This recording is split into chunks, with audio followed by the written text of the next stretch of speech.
adik-adik, apa kabar semuanya? Ketemu lagi dengan Lesti Yulia dan Lesti Rani. Tidak terasa, kita sudah mulai masuk pertengahan bulan Juli. Dan adik-adik sudah mulai sekolah lagi. Tetap semangat ya. Tetap semangat juga untuk memuji nama Tuhan dengan penuh sukacita. Sebelum kita mulai ibadah kita hari ini, mari kita berdoa. Tuhan Yesus, terima kasih untuk hari yang indah yang boleh kami nikmati bersama-sama. Terima kasih untuk kesehatan baru yang Tuhan berikan kepada kami. Terima kasih sekali lagi Tuhan beri kami kesempatan untuk beribadah pada hari ini. Tuhan tolong kami untuk kami boleh menyiapkan hati kami boleh sungguh-sungguh memuji dan memuliakan nama Tuhan. Dan kami boleh diberkati melalui firman Tuhan. Terima kasih Tuhan, dalam nama Tuhan Yesus kami mengucap syukur dan berdoa. Amin. Selama di rumah aja, kegiatannya Lesti Yulia ngapain? Lesti bikin kue, terus masak-masak, bersih-bersih rumah. Wah, bisa dicoba tuh kuenya ya, Se ya? Boleh? Beneran ya, Se ya? Oke. Nah, adik-adik di rumah juga rajin bantuin papa mama nggak? Iya, Lesti juga dengar ada banyak adik-adik yang bantu di rumah. Ada yang cuci piring, ada yang bahkan bantu masak mama di rumah. Oh ya? Wah, hebat. Ayo coba. Siapa lagi adik-adik yang rajin bantuin papa mama di rumah? Nah, Lesti juga mau ingatkan, meskipun di rumah aja, jangan lupa untuk tetap olahraga. Terus bergerak supaya tetap sehat dan kuat. Jadi, nggak cuma main HP aja. Ya, betul Lesti. Hari ini, Lesti juga mau ngajak adik-adik semua untuk memuji Tuhan sambil berolahraga. Yuk kita bangkit berdiri, kita nyanyikan pujian Digoyang-goyang.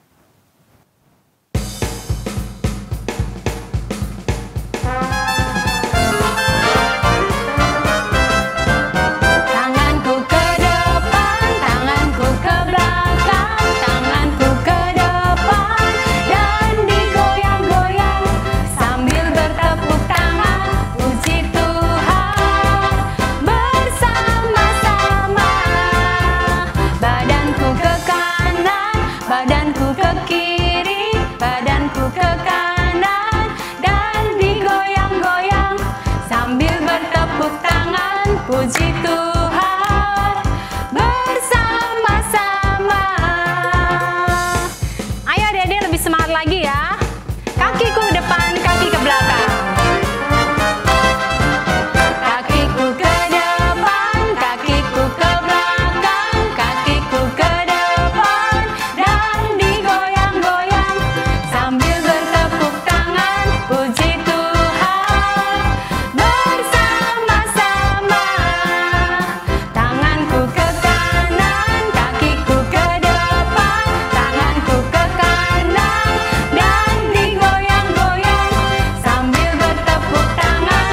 Puji Tuhan bersama-sama. Adik-adik, sudah capek belum? Belum kan? Nah, supaya lebih seru lagi, kita akan nyanyi lagi lagu ini, tapi dengan variasi. Jadi nanti ya Lesti Yulia perhatikan juga, kalau Lesti bilang stop, berhenti ya, nggak boleh gerak. Nanti kalau Lesti bilang, kalau kita sudah boleh nyanyi, baru kita boleh gerak lagi. Dan sambil nyanyi tentunya. Oke, lebih semangat ya. Yuk kita nyanyi lagi. Kakiku ke depan, kakiku ke belakang. Semangat ya. Kakiku ke depan, kakiku ke belakang. Stop. Ya, tahan. Masih kuat? Ya, kakiku ke depan, kakiku ke belakang, kakiku ke depan dan digoyang-goyang sambil bertepuk tangan. Puji Tuhan bersama-sama. Kakiku ke kanan, kakiku ke depan. Stop. Tunggu.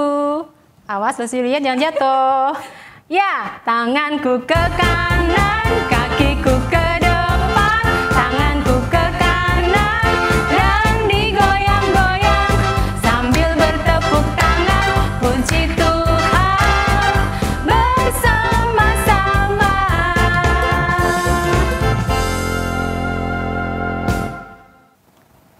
Silakan duduk adik-adik. Lesti, Selama lebih dari 3 bulan gak kemana-mana, kangen ya sama teman-teman? Iya, kangen. Kangen kumpul dan main bareng. Adik-adik di rumah juga kangen sama teman-temannya? Ya, pasti semuanya kangen ya adik-adik ya. Makanya kita terus berdoa yuk buat corona cepat pergi, cepat berlalu. Supaya kita bisa main lagi bareng teman-teman kita. Seneng kan kalau kita punya teman yang banyak? Ya, tapi ada nggak enaknya juga. Kenapa, Sa? Kadang suka berantem. Oh iya. Suka rebut mainan. Suka marahan juga, ya kan? Iya juga ya. Nah, Losu mau kasih tahu adik-adik bahwa kita punya satu teman yang istimewa. Istimewa, kenapa? Karena dia sangat baik, dia sangat sayang sama kita semua dan tidak pernah memusuhi kita. Ada yang tahu siapa dia? Ya betul, dialah Tuhan Yesus. Betul sih? Ya. Yuk kita mau kasih tahu semua orang bahwa kita punya teman yang baik, yaitu Tuhan Yesus yang sayang sama kita. Kita nyanyikan pujian, Ku Punya Teman, dengan bangkit berdiri.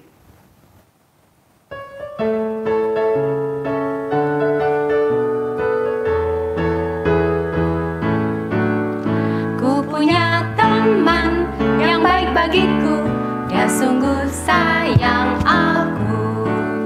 Meski ku miskin ataupun kaya, dia tetap sayang saya. Tak peduli bila ku miskin ataupun aku kaya, tak peduli rumahku kecil ataupun rumah besar. Ku punya Yesus yang baik bagiku, dia sungguh sayang aku. Sekali lagi, ku punya teman yang baik. Ku punya teman yang baik bagiku, dia sungguh sayang aku. Meski ku miskin ataupun kaya, dia tetap sayang saya. Tak peduli bila ku miskin ataupun aku kaya, tak peduli rumahku kecil ataupun rumah besar.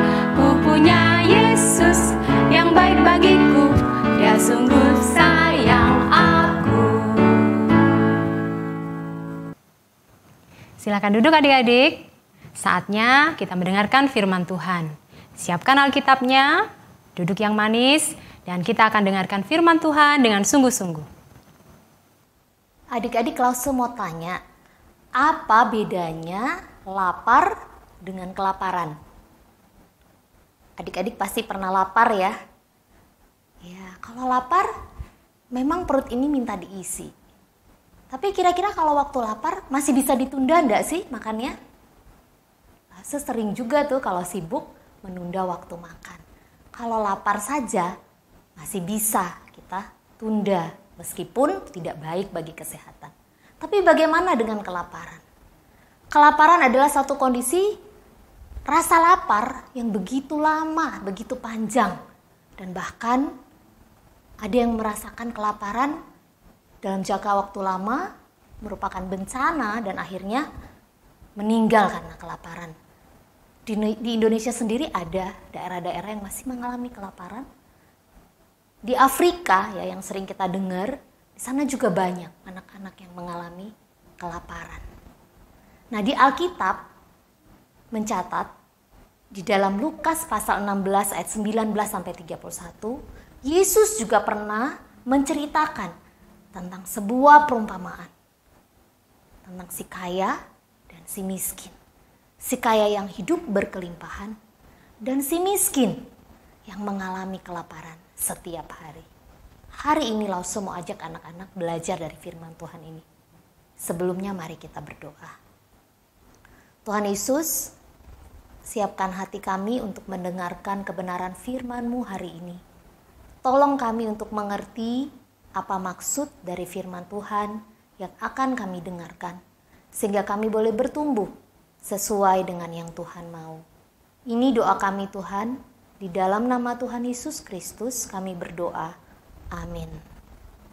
Nah adik-adik, Lause tadi berkata bahwa hari ini kita akan belajar tentang cerita antara si kaya dan si miskin. Nah, ini dia si kaya. Ya. Si kaya tentunya punya segalanya. Di Alkitab mencatat dia mengenakan jubah. Ya, zaman dulu orang pakai jubah. Pakaian yang indah. Jubahnya berwarna ungu dan mengkilap. Dan dia juga sering mengadakan pesta. Mengajak teman-temannya untuk makan-makan di rumahnya. Dia punya segalanya, dia punya banyak pelayan. Mungkin dia tinggal menjentikan jari, pelayannya akan datang dan melayani setiap apa yang dia butuhkan. Selain itu, si kaya ini juga punya rumah yang besar, punya rumah yang bagus, punya rumah yang mewah. Wow, enak sekali tentunya ya, jadi orang kaya. Adik-adik mau jadi orang kaya? Oh tentu, Lause juga mau, nggak perlu susah-susah ya dengan uang. Apapun yang kita inginkan, yang kita butuhkan bisa segera kita miliki. Tapi bagaimana dengan si miskin? Tidak jauh dari rumah si kaya. Tepatnya di depan gerbang rumah si kaya. Hiduplah si miskin. Si miskin ini tidak punya pakaian yang indah seperti orang kaya. Dia hanya punya baju satu-satunya. Yang melekat di tubuhnya adalah borok, luka-luka yang sudah membusuk, berbau. Dan mungkin karena bau amis, bau busuk itu, anjing sering datang menjilat-jilat boroknya. Kasihan sekali ya. Dia tidak punya makanan. Dia sering berpikir, dia ingin masuk ke rumah orang kaya itu. Dia ingin boleh makan dari remah-remah yang jatuh dari meja makan orang kaya itu. Dia tidak mengharapkan dapat sepiring nasi, sepiring makanan, tidak. Dia hanya berhayal, dia hanya bermimpi, aku bisa masuk, aku bisa pungut remah-remah makanan yang jatuh dari meja si kaya.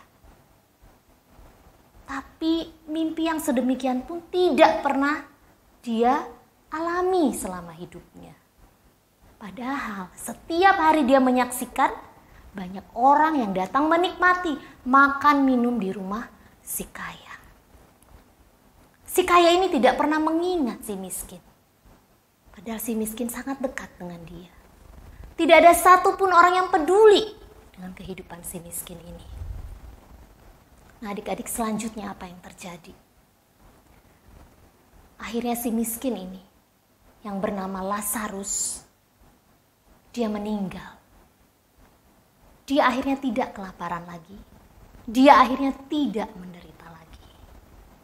Dan hal yang lebih indah lagi, Lazarus ini dibawa oleh malaikat ke pangkuan Bapak Abraham di surga. Dan apa yang terjadi dengan si kaya? Oh, ternyata si kaya juga meninggal, adik-adik. Saat dia meninggal tidak ada satupun kekayaan yang dia bawa. Dan apa yang terjadi saat dia meninggal? Dia tidak bertemu dengan Tuhan. Yang ada hanyalah kesengsaraan di alam maut. Dia hanya bisa melihat jauh ke atas. Oh, di sana ada Bapak Abraham. Dan mungkin dia mengucuk-ngucuk mata, dia lihat. Hah? Ada si miskin Lazarus di pangkuan Bapak Abraham. Oh, enak sekali si Lazarus. Aku di sini menderita. Aku kepanasan di dalam api. Dan dalam kesakitannya, di dalam penderitaannya, di dalam rasa tubuhnya yang tersiksa itu, si kaya berseru kepada Bapak Abraham. Bapak Abraham, tolonglah, tolong aku. Suruhlah Lazarus mencelupkan ujung jarinya ke air dan menyejukkan lidahku. Karena pasti dia sangat kekeringan, karena panas yang begitu menyiksa. Aku sangat kesakitan di dalam nyala api ini, kata si kaya. Tetapi apa kata Bapak Abraham? Bapak Abraham bilang begini, Nak, ingatlah, waktu kamu hidup di dunia, kamu sudah menikmati banyak kesenangan. Kamu sudah menerima segala yang baik. Sedangkan si Lazarus ini, dia hanya menderita seumur hidupnya. Sekarang waktunya bagi Lazarus untuk menikmati kebahagiaan kekal. Selain itu, antara kami dan engkau ada jurang yang tidak bisa diseberangi. Selanjutnya kata si kaya, kalau begitu aku minta kepadamu Bapa, tolonglah, aku masih punya 5 saudara. Tolonglah supaya engkau memperingati mereka agar mereka tidak seperti aku nasibnya, masuk ke dalam api penyiksaan ini. Lagi kata Bapak Abraham, oh mereka sudah mendengar hukum Taurat, harusnya mereka percaya. Nah, si kaya ini masih ngotot. Tapi Bapak, kalau ada orang yang bangkit dari antara orang mati yang mengatakan kebenaran ini, pasti mereka lebih percaya.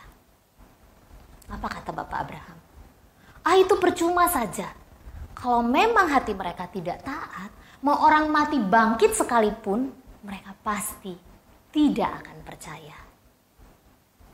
Nah adik-adik, apa yang kita bisa lihat dari cerita ini? Sebenarnya Tuhan tidak membenci orang kaya. Perumpamaan ini tidak ingin menjelaskan bahwa orang kaya matinya akan seperti itu. Tidak. Yang Tuhan tidak suka dari orang kaya ini adalah dia hanya hidup untuk dirinya sendiri. Dia bahkan menjadikan kekayaannya seperti tuan bagi dirinya. Dia tidak menaati firman Tuhan dengan sungguh-sungguh. Dia tidak melakukan hukum kasih. Hukum kasih adalah kasihilah Tuhan Allahmu dengan segenap hatimu, segenap jiwamu, dan segenap kekuatanmu. Dan juga hukum yang sama dengan itu adalah kasihilah sesamamu manusia seperti dirimu sendiri. Mungkin dia mengundang banyak teman di rumahnya, tapi dia hanya menganggap, ya mereka orang yang pantas sedekat dengan aku. Mereka orang yang pantas mendapatkan kasihku. Padahal firman Tuhan menuntut standar yang lebih tinggi. Mengasihi siapapun sesamamu manusia. Tidak peduli status sosial mereka.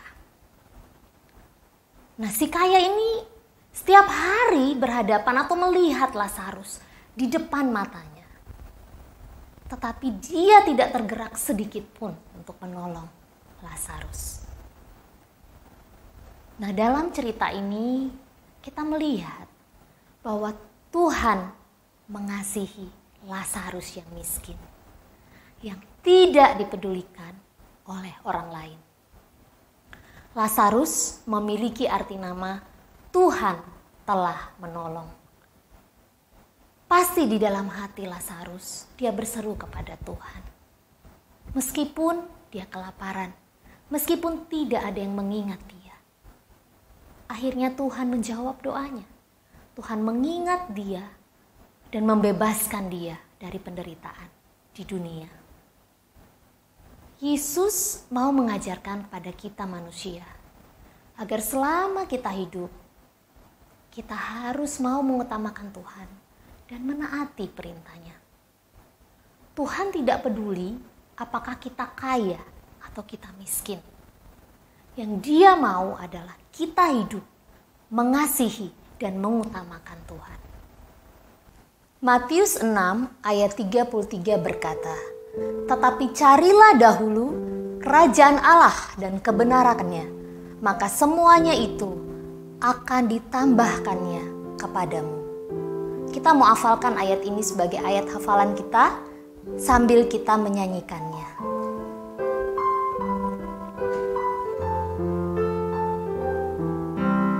Carilah dulu kerajaan Allah dan kebenarannya. Carilah dulu kerajaan Allah dan kebenarannya, maka semua kan ditambah padamu. Haleluya, haleluya, haleluya,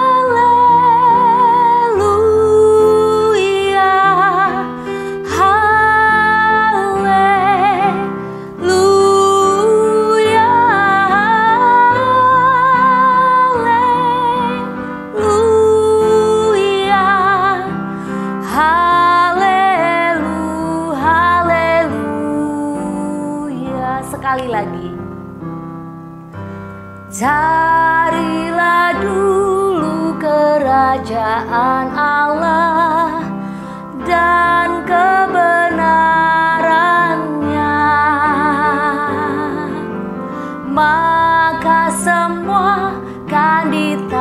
menyembah padamu.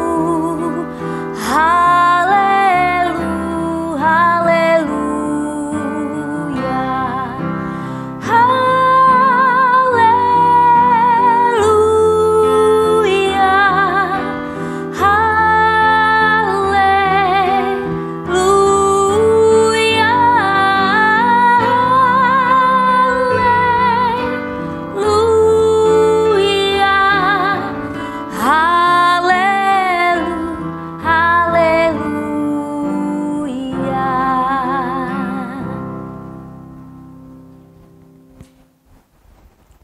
Si kaya selama hidupnya tidak mencari kerajaan Allah.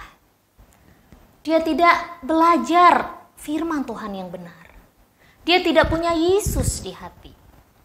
Makanya dia hanya bisa menikmati kesenangan sebatas dia hidup di dunia saja. Tetapi ketika dia mati, dia tidak membawa semua kesenangan itu. Dia menerima hukuman yang kekal, yang tidak pernah berakhir. Sebaliknya Lazarus si miskin. Meskipun selama hidupnya dia menderita, dia tidak punya apa-apa, tapi dia punya sesuatu yang bernilai. Dia punya iman. Dia punya Yesus di hati. Sehingga ketika dia mati, dia menikmati hal yang lebih mulia lagi dari apa yang pernah dinikmati oleh orang kaya itu. Yesus mau kita juga boleh menikmati hal-hal yang mulia kelak nanti ketika kita bertemu dengan Dia di surga. Yesus juga mau ketika kita memiliki Yesus di hati, kita juga boleh menyatakan kasih-Nya bagi orang lain. Bagaimana caranya? Misalnya, adik-adik mau peduli dengan orang lain. Adik-adik mau peka, ya, tidak cuek, nggak usah tahu. Zaman sekarang anak-anak suka cuek.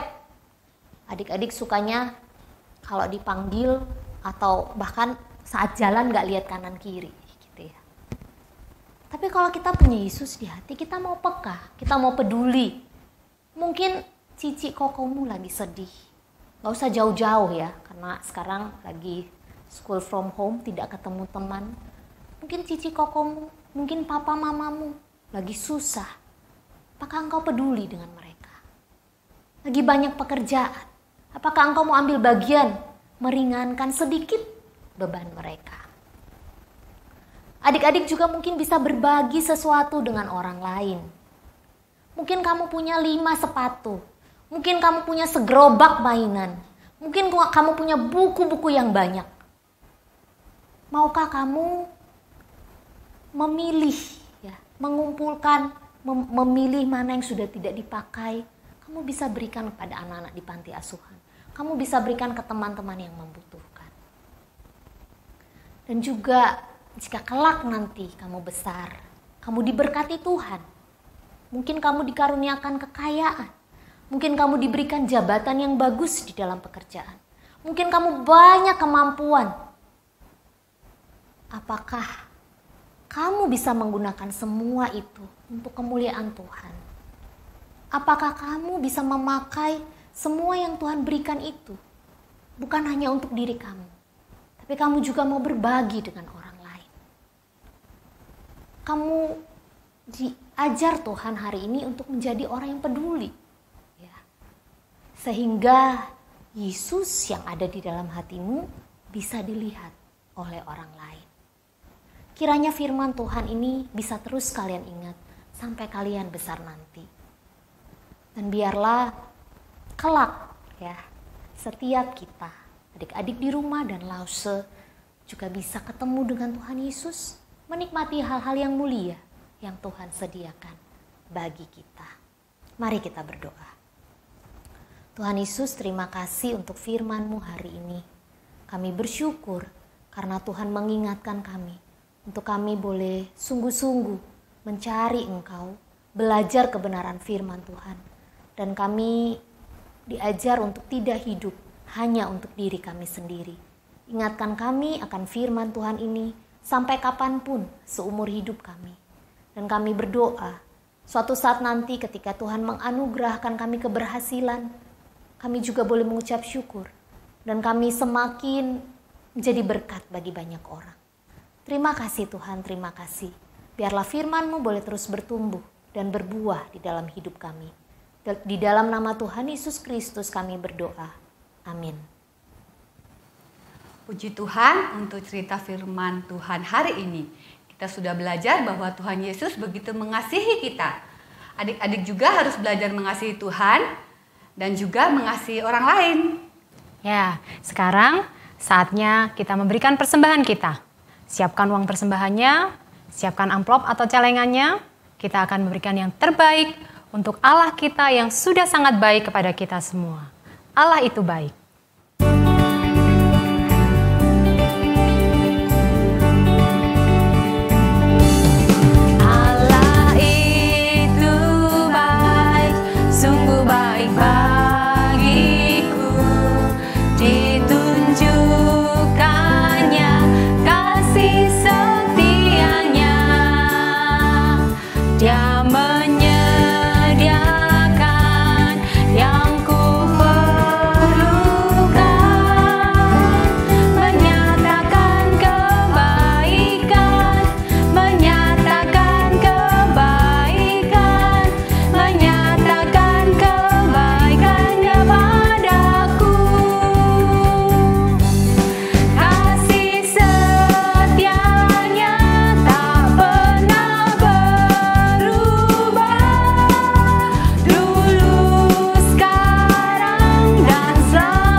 Mari berdoa untuk persembahan kita.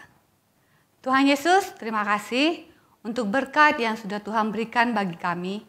Saat ini kami membawa persembahan kami, mohon Tuhan memberkati persembahan ini. Dalam nama Tuhan Yesus kami berdoa. Amin. Selanjutnya, kita akan mengerjakan aktivitas kita. Yuk kita lihat aktivitas apa ya hari ini?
Nah, itu tadi aktivitas kita hari ini.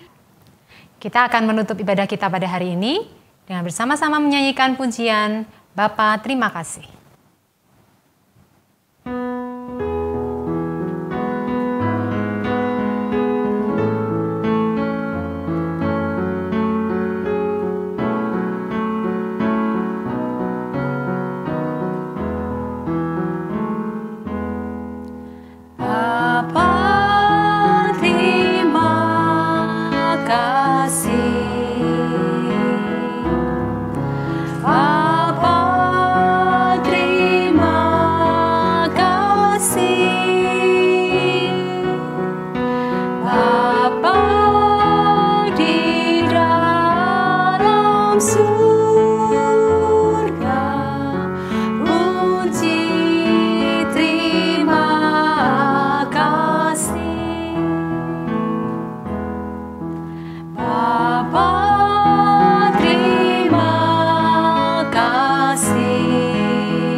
Nah, adik-adik, ibadah kita selesai sampai di sini.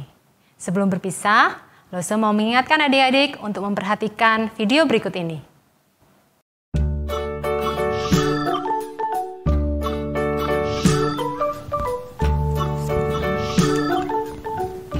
Tinggal di rumah aja. Rajin cuci tangan. Makan makanan bergizi.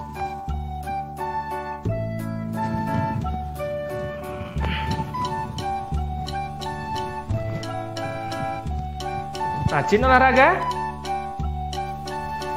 Jaga jarak saat di tempat umum. Pakai masker jika harus keluar rumah.